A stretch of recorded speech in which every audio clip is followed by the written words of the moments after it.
What is going on, gamers? Happy Monday. Today I woke up to a little surprise. We got a update for Enshrouded that is currently live. It is version 0.7.0.2, and if you're watching this in the way future, today is February 26, 2024.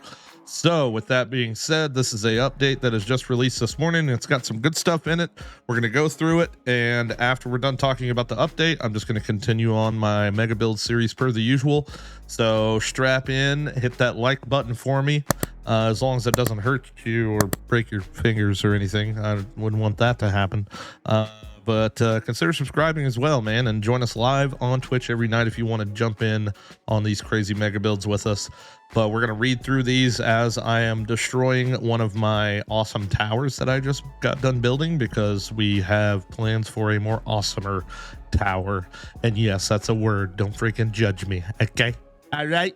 Let's get into it. So first thing up on the menu, stability and performance. There's actually some pretty good stuff on here, a little bit more down the line, but go ahead and go through all of it here. Stability and performance, fix several rare crashes. Okay. I think I've actually only crashed like once in the 300 hours that I've been playing this game so far. So yeah, I guess rare is a good word to use. Added more security to the saving process to avoid issues with saving, and better protection of the save game in case there is a failure. That sounds pretty interesting. I wonder if they're actually giving us like a save history now. I'll have to look into that. Reduce the CPU load for idle servers. Okay. Improve performance in large player bases and large crop fields. Oh, I wonder if this is why my original base is a little laggy, is because the amount of crops I got over there. That's probably true. But it looks like they fixed that, so that's good. All right, down to multiplayer and servers. Fix an issue that could prevent joining a server when the previous session was canceled or crashed. Good on them for fixing that. GG's. Changes to the game world. Redistributed roaming enemies in several areas for improved balancing. All right, so I guess we just maybe didn't have enough enemies in certain areas, so that looks like that got fixed. Awesome. Fix more cases of enemies with increased levels for the region that they are found in. Okay. Fix an issue where a flame altar near a shroud root could lead to the fog and the whole world disappearing. This isn't how you're meant to save Embervale. Damn, I wish I knew about that. What the heck? I didn't know about that one. It'd be nice to get all that fog go away. The game now prevents save points being activated when they are in the deadly shroud. That's good, because I've died in the deadly shroud and kind of got stuck in an infinite game loop, and that sucks. We don't want that to happen. Fix an issue that could lead to wax and honey spawning in player base without having to harvest a hive first. This was an exploit that I was aware of. I don't know if it's really an exploit, more of a bug, but yeah, like if you more or less removed a tree, but like inside of your build area, the hive would remain and it would constantly produce wax and honey on the floor underneath the hive, but the tree would never respawn. Very weird bug, but looks like they got that fixed. Good. Polished several points of interest. I kind of wish they would have listed the points of interest that were polished, but you know, that's fine. Tweak the sounds from vultures, so now they won't be squawking every freaking 2 seconds, and hopefully they fix the ones that fly underground as well, because that's annoying. Fix several issues with incorrect ambient sounds. Okay. Fix an issue with music in dungeons being muted after combat. Interesting. Fix the timing of the traps and spires in multiplayer sessions. Interesting. I don't do multiplayer, so I didn't know that was a thing. All right, now on to the good stuff. Things that I have, there's some things on here that I have mentioned and complained about, etc. that looks like they fixed, so that's super good. Fixed cases where the saving of crops when quitting and restarting the game world did not work properly. This has been a complaint of mine for quite a while. More or less, I would remove strawberries from my garden patch and I would plant corn, and I would log out and log back in, and then I would have strawberries and corn in the exact same crop. So hopefully this specific thing fixes that. Next, increase the stamina cost for the jump attack. Okay, I guess it didn't cost enough. Interesting. I don't do melee, so that's, yeah, not for me. Fixed an issue where players climbing on walls and ladders could interfere with each other, even though it was funny. It's not funny, man. Knocking me off of ladders and things. No. Good on you for fixing it. The water aura no longer heals when the player is dead. Yeah, that's definitely a good one. Here we go. This one's huge, man. Reduces the amount of twigs needed to craft arrows. This has been a monster complaint of mine ever since I decided to try out the archer, and it is just seems ridiculous the amount of twigs it take to craft. And you could either get twigs from farming your own shrubs, and you would get, you would have to essentially like farm like 1,000 shrub bushes to make it even worth it, which takes forever. Or you could go to the animal dens and, mine sticks from the animal dens, but you only get 1 stick for every 2 pickaxe swings, no matter how good your pickaxe is. So yeah, this is a huge W. Increase the yield of twigs from grown bushes. So yeah, so they lowered the cost for arrows and increased the twigs you get from bushes. Like, that's a double buff in my opinion. Increase the yield of feathers from their sources. So all the chickens running around, the flying dragon dudes running around, probably the vocal also drops eggs and feathers and things too. So hopefully, yeah, we'll see a huge increase in feathers for us archers out there in the world. Lowered the amount of flax needed to craft the high-end armor sets. I did think this was pretty high, but it was maybe a bit too much padding. Jesus Christ, they think they're so funny. Lowered the amount of resources needed to craft decorative books. This is good because, yeah, you look at the requirement to craft a bookshelf, and it's like a lifetime supply of books you need to make 1 bookshelf. So there's no libraries being made unless you're a cheater. So yeah, that's good. Castle wall blocks now have the same maximum stack size of 5,000 like other building blocks. I did not know that castle wall blocks had a different stack size. Interesting to know. Well, it's good to know they fixed that though. Fixed cases where doors would block arrows or other projectiles. Okay. Fixed some rare cases where loot weapons had a incorrect item level. I didn't know that was still a thing. I thought they fixed that in the last one. The last thing here, building and terraforming. I read this and it scared the bejesus out of me, because if you know anything about my mega build and the giant hole that I'm digging currently, that scared me a little bit. But construction hammer no longer allows cutting holes into unbreakable materials like the foundational bedrock material at the bottom of the world. But it was funny though. Awesome, dude. W freaking update. Nothing too crazy. The biggest probably thing to take away from this is definitely the twigs, the increased yield of twigs and the reduced amount of twigs to craft arrows. That's definitely the biggest part of this for sure. But with that being said, hopefully we're going to be getting some information here pretty soon on the actual solid update of the early access gameplay. Maybe some, sneak peeks at what's to come in the future. I'm excited. I want to know what you guys can think or predict for the future of Enshrouded down in the comments. That would be absolutely awesome. I honestly think, because they're saying that the last I heard, they want Enshrouded to only be in early access for 1 year. Currently max level's 25, and it looks to be about a quarter of the map is actually uncovered at the moment for us to play on. So I'm thinking once a quarter, every 3 months, we're going to get an update. And I really think we're going to go up by 25 levels for each update, and with a max level 100. That's my prediction. Okay. You guys might have different opinions or different predictions. Drop them down in the comments. I would greatly appreciate it and love to hear it. But that's it for the update. If you're going to take off now, thank you so much for hanging out and watching. And I'm excited for you to be here and be a part of the community and check out my videos. I hope you like them. But now for the next 20 minutes, we're going to jump into my mega build and get busy with my new idea and show you around everything. So let's go ahead and get into it. All right, so here we go. We got a new day. I want you guys to let me know. I've been doing a lot of videos with no webcam.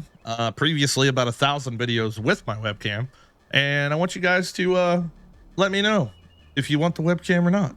I really do. Well, it's not a webcam. It's a very expensive, freaking awesome camera, and I'd like to use it. But, I am slightly odd looking, so maybe it's better without it or with it. I don't know.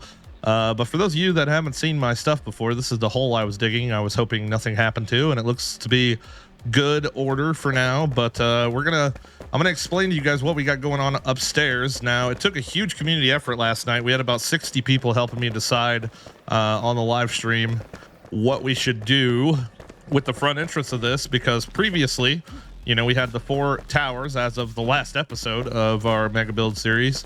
We had the 4 towers here, and I decided, and a lot of people decided, that they look too churchy and not enough dwarven-y.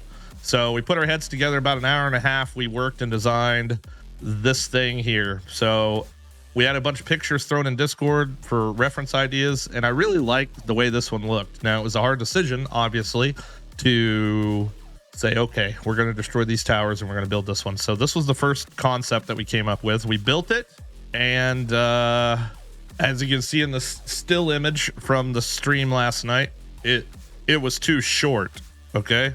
And you can see now, if I fly out here, that the height is much better now, way up there, in comparison to what it did look like way down here. So we increased the size of it. We went all the way up about, so this right here was roughly 11 blocks, maybe 10. And yeah, we made it 30, 20 there. And this is what we came up with. Now, I will have this guy right here in the Discord if you want to ever build anything like this. I've got all the dimensions, widths, and heights of each individual flat section, etc. I will have that in the Discord. So if in the picture section of the Discord, if you've either want to see this or you've got some builds you're working on that you would like to show off, feel free to jump in there. But yeah, so this is what we're going with. We're going to do 1, 2, 3, 4. Bring this wall all the way up, get rid of this tower, and essentially make this blend a little bit more with that somehow, some way. We're going to cut out archways here to kind of resemble, you know, our image here, essentially. Cut out some archways and things like that, make it a little bit more detailed. But for now, the shell, this is the shell we're going with, and I think it looks a lot more and has a lot more potential to look dwarven instead of church, right? Because that definitely looks church. It's a great tower, and you know, I made a build tutorial on how to build that tower, and like I said, it's a great tower. It's just something about it I wasn't excited about. So yeah, I'm gonna real fast delete these other 2. Well, not real fast, it's gonna take me like an hour, but I'm gonna pause the video, delete these towers, and then we'll get with adding these other ones in. All right, it's a new day, and I got all the towers destroyed, and now I'm going to build the wall. It's going to be a great wall. We got to build it and match this side. So I'm going to go ahead and do that really fast like. Alrighty, that's all done now. The wall looks nice. I don't know why I'm missing a big chunk out of that thing, but yeah, go ahead and fix it. All right, there we go. Looking better-ish. We're going to definitely take this off the top and figure something else out. But for now, let me put these corners in right here and right here. Okay, for now, I'm going to measure this distance right here. Let's see, what's the best way to do this? So essentially 1 block and then 2 individuals, I believe. 1, 2, yeah, right there. Okay, I want to get it the same distance. So let's say 3rd stair. Inside corner right here, and 2 additional blocks is where the corner starts. So the corner's right here, and we're going to take this guy and go this way, and take this guy and go this way 4. So that's 1, 2, 3, 4 is 32, which is the width of these towers, and 3 deep. So that should be perfect. So let's get this out of here and remove those 2. And now we can start construction on our next tower. So we're gonna do the very first thing we do here is this little intrusion. Bring it in a little bit there. I still don't know if that's the right word or not. I don't know. I just kind of made it up, I think. Okay, it gives us a little foot for our tower. And like I said, we went through and we designed all this last night, kind of as a group. There's a lot of things that were added and taken away. This is just kind of what we landed on. So hopefully after we get these 2 giant towers down, we will see exactly what it looks like, and it will be good looking. All right, so on this area, we got to go up 30, which the way that I've done this is, you know, 4 walls is 32. So, oops, let me turn snapping on, try and help me get that third layer up there. There we go. 4 walls is 32. So with that being said, we can put up 4 walls and just not put the top 2 pieces. So we'll get these made up just like this here. There we go. Make sure that's a 1 gap there. Yep. All right, cool. So add these puppies onto here like so. All right. A little bit of a minor issue. I am now locked inside of here and I don't want to be. I want to be on the outside. There we go. All right. Those go up the top just like that. Then we'll build our little scaffolding around it just like so. And this is pretty much the base of our tower here. Quite a bit larger than the circle towers, but I really think that this is going to be a huge upgrade to the outside of this building. I really do. I believe. You got to believe, because if you don't, then what you got? Nothing. Especially after destroying so much hard work already. But hey, you know what? If it doesn't look good, then it doesn't look good at the end of the day. Gotta redo it. All right, I think I'm gonna cut to the part where I'm done with this tower, and then I might just do all 4 of them for the end of the video. Make a good thumbnail if I did that. Yeah, let's get it. All right, so as it turns out, this has taken me quite a bit longer than I expected. I was thinking maybe I'd build all 4 towers and come back and be done, but I'm just finishing up the second one and realized I am out of time and I have to go pick my wife up because I am the family Uber driver. So with that being said, we are going to finish off this 1 tower here and then we will wrap it up. So I'm just finishing up the last layer on the tippy top, if I can put everything in the right spot. And it's about to, yep, get dark. Kind of how I figured that was about to go. Time for the nighttime peacocks. Oops. There we go. That goes there like that. Oh, I just saw a shooting star, dude. What the heck? I didn't know that that was a thing. Oh, and now it's going to get really dark. Oh, no. All right, so I came out 1. I need to come out 1 more. I'm running out of time. I am running out of time, but that's okay, because oh wait, dang it. Out 1 more, not in 1 more, you doofus. You doofus. Okay, just like these. See? Peacocks. Late night peacocks. If you've ever been to a zoo before that has peacocks, I feel like 1000% that is a peacock noise. I could be wrong. I could be wrong. Could be wrong. I really don't think I am wrong, though. I don't think I am. I don't think I'm wrong. I think I nailed it. That legit even sounds like the same noise that they used for the game. Okay, so this comes up here to the tippy toppy tippy. And then we will sleep and delete all the freaking temporary building stuff that I put up here. And see what it looks like. All right, here we are. Sunset. Sunrise, I guess. Checking out the entirety of what we've got going on here. Looking good. Looking good, buddy. I don't know if that's just a graphical glitch up there or if I messed something up on the top right corner. I think it looks a lot better. And I'm trying to visualize all the little archways and things cut out here and there, trying to visualize this being different. It's all about the vision, man. It's all about the vision, man. I appreciate you guys watching the video. Thank you so much. And again, let me know down in the comments your thoughts on the future of Enshrouded, as well as what you think of this build and all the other things that I asked you to do in the video. But either way, you guys have a wonderful day and I'll see you on the next one. Thanks for hanging out with me. Peace out.